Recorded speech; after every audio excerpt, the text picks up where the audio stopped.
At a minimum, evidence must be relevant to be admissible. Is any evidence with a rational connection to the case considered relevant, or must the evidence relate directly to a disputed fact to be relevant?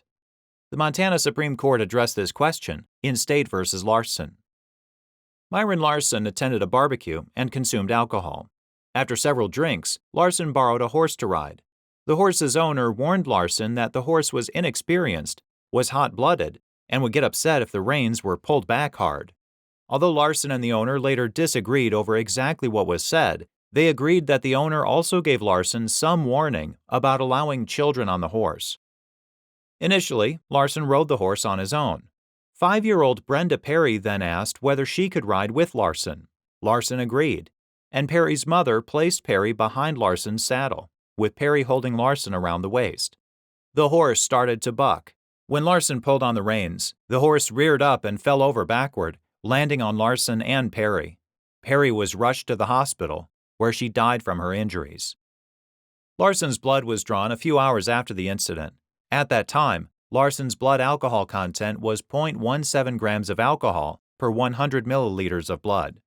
Larson was charged with the crime of negligently endangering another person. At trial, forensic scientist Lynn Kurtz testified as an expert witness for the prosecution.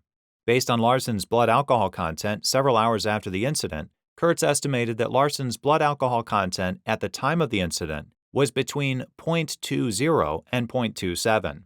Kurtz also testified that a blood alcohol level of 0.05 was enough to make a person do stupid things, and that a blood alcohol level of 0.08 impairs a person's ability to operate a motor vehicle safely. Larson objected that the motor vehicle comparison was irrelevant, but the trial court overruled the objection and allowed the testimony.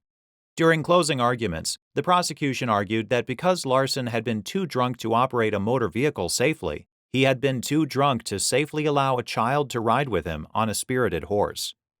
The jury convicted Larson of negligent endangerment.